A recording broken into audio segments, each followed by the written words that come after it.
Izitshomi zami namhlanje ndizothetha ngoSuleiman Karim, businessman wase-Northwest, kwesika Brown Mokgotsi kaloku. Uvela njani ke yena ke uSuleiman Karim kwiyo yonke ke le Madlanga Commission le ngxubakaxaka esikuyo ke South Africa. Niyakhumbula kaloku into yoba uNhlanhla Mkhwanazi ngeJuly 16 kwiJuly 6 kwi-conference waveza into yokuba amapolisa abolile alapha eSouth Africa kudinga investigator. So upresident wa-appointa ke iMadlanga Commission to investigate ezo allegations. So into eyenzekayo ke ngoku apha kwi-WhatsApp chats kuvela into yokuba uBrown Mokgotsi owayesondelelene kakhulu nominister uMchunu bekukhona le ndoda ebemane xa ethetha noKat Matlala mention as uSuleiman Karim bonke beno General Khan. Baninzi wethu abantu ke uBrown Mokgotsi ebemane bamenshina ke kweza chats. Kodwa ke iMadlanga Commission ithe iso investigator ekaMatlala indaba yabe ke ngoko iseyingenela ke kuSuleiman Karim. Hayi bamsaphina ke uSuleiman Karim into bamakavele. Suleiman Karim akafunanga ukuvela, wasuka waye eHigh Court wayethi yena akazuyenza lonto leyo, wayimisa lonto leyo, wayiluza ke icase into yokuba ke angaveli. Kodwa back to Madlanga, wena ufanele uyovela kwiMadlanga. Xa sefika kwiMadlanga walibazisa into yokuba yena ilantuka i-safety yakhe, ucingela i-safety yakhe, safety yefamily yakhe, kwathi nongathangani ufuna ke ngoku into yokuba ke atestify in camera, meaning that behind the scenes. But uTata Madlanga ke wathi hayi kaloku wena nje kudala uhlosonyuka ungafuni ukuzovela apha kweMadlanga, kodwa ukwazi ukuya ku-court uvele ezithivini into yoba ubuyo ufuna i-interdict court into yokuba singakwazi ukukubuza imibuzo mayelana nezityholo ke ezi otyholwa zona. Hayi ke wagqibela kwiMadlanga esithi iza ndoda khawuzochopha ichaza. Wachopha wayichaza ke uSuleiman Karim on that day. Akwaphela kwafanele ke into yokuba ke aphinde abuye. Kuthe sekufanele into yoba abuye ke hayi wavele ke ngoku wane heart attack. Kwangena ilantuka ke email ethi Suleiman Karim fainted at the gym, he has been hospitalized, so akazukwazi ufika kwiMadlanga Commission. Then yamiyeka ke iMadlanga Commission kanjalo. Kwashedyulwa ke into yokuba ke hayi uzothi ke xa ngabe ke sephilile siphinde simbize. Baphinda bambiza ke bathi makafike ke nge-25 kaJune azokwazi ukuchaza ezi zityholo, because the first time belantuka ubungqina bakhe kwiMadlanga Commission azange ndayibona mna i-money laundering eyenziwa phayana. Umuntu involved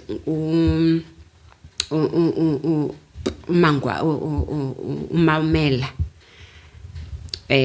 Hangwani Mawumela, Kat Matlala, baninzi wethu like 42 million ziyatransfer imali, 20 million xa ibuzwa athi yi-loan, kuthethwa nge-mining.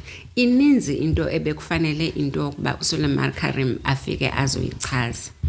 So ke ngoku njengoba ke ngomso kufanele avele, usevele ke ngoku breaking news again, Suleiman Karim has been admitted.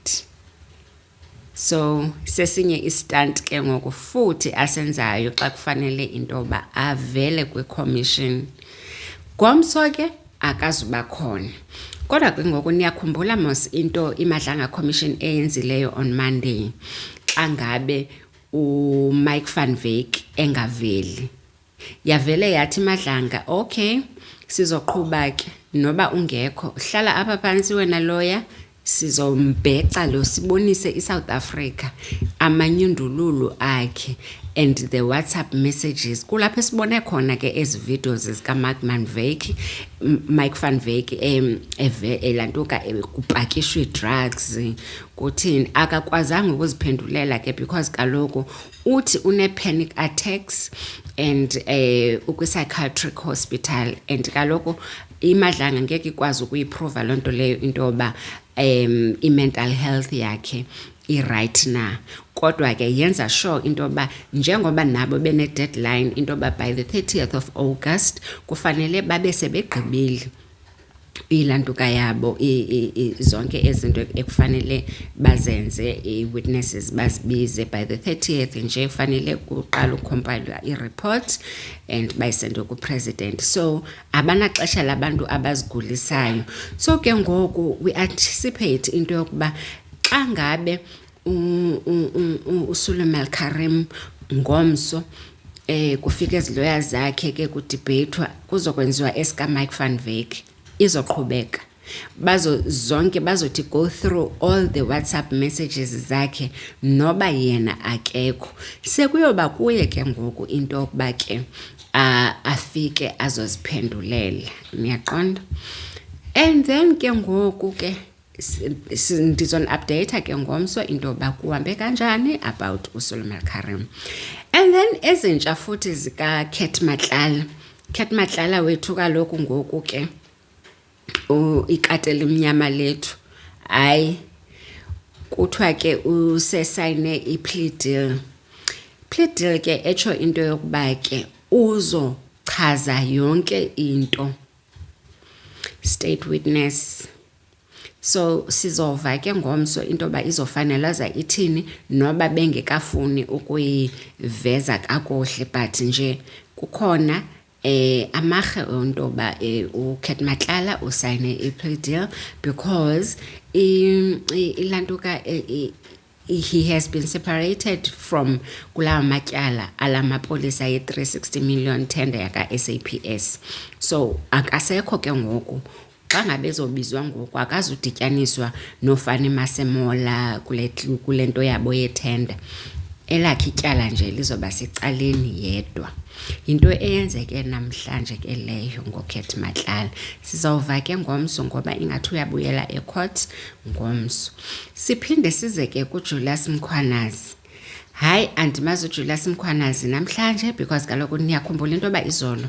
bekukhona i-ex-girlfriend yakhe uWitness K ubuziwe ke uWitness K who was also spilling the beans into ba bekwenzekani the robbery ebebezenza in pretense of uba bangamapolisa tontoni uyabo nivile mosla evidence or if you haven't watched my videos please go back to my videos so that uzova kahle istory on Witness K so into yenzekayo ke ngoku uJulius Mkhwanazi uthi ke hayi ndiyamazi mina uWitness K kodwa ke njengoba ndimazi uWitness K le athi thina saya eKhilani kula apartment sayoba sizenza amapolisa azothatha ezi stones andiyazi kuzofanele achaza into ba mina kwale shisanyama athi sohlula khona imali sasihlulela eChisanyama andiyazi noyazi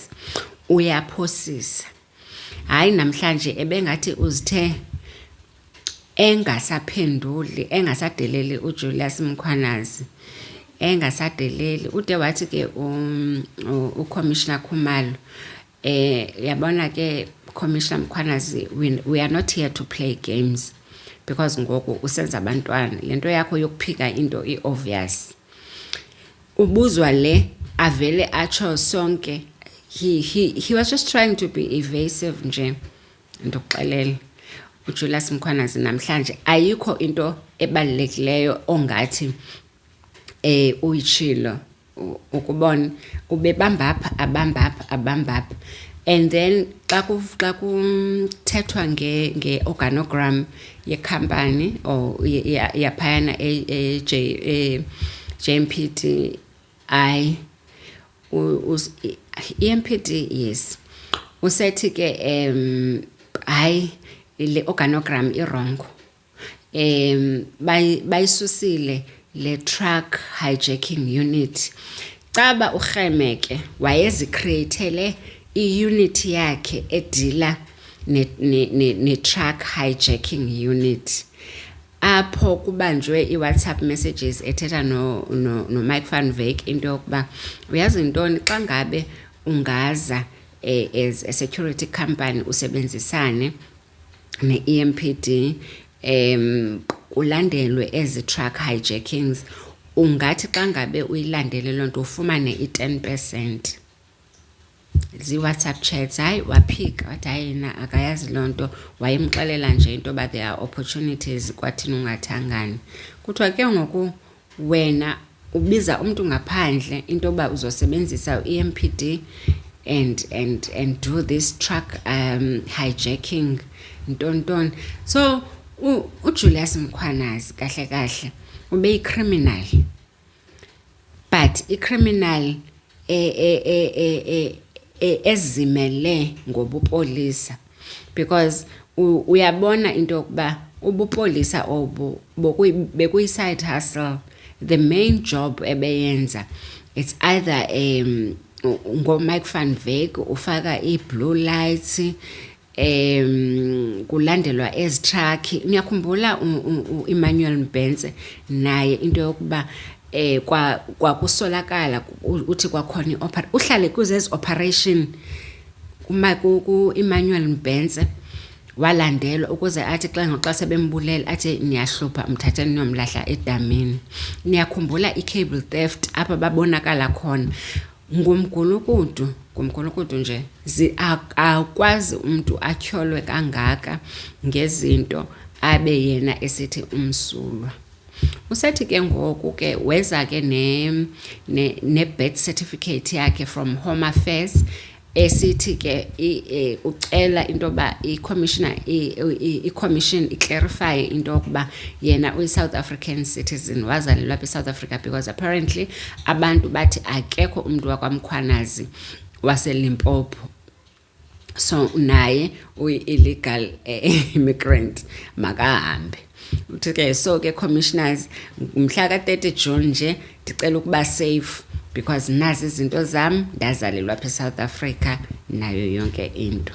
Yo hayi shem ethi nje wena madam, yes madam, no madam, ubiza ke uMamselo u-advocate Selo umbiza ngo-madam, athi no madam, athi sorry commissioner, sorry yes commissioner. Enzezo zinto nje ayosela amanzi, can I please go to the bathroom kancinci. Ibizo zezinto ke zikaJulius Mkhwanazi namhlanje bethunana. Thank you so much for watching. Please don't forget kaloku to press the subscribe button, you like and comment if you enjoyed the content. Thank you so much. Bye bye.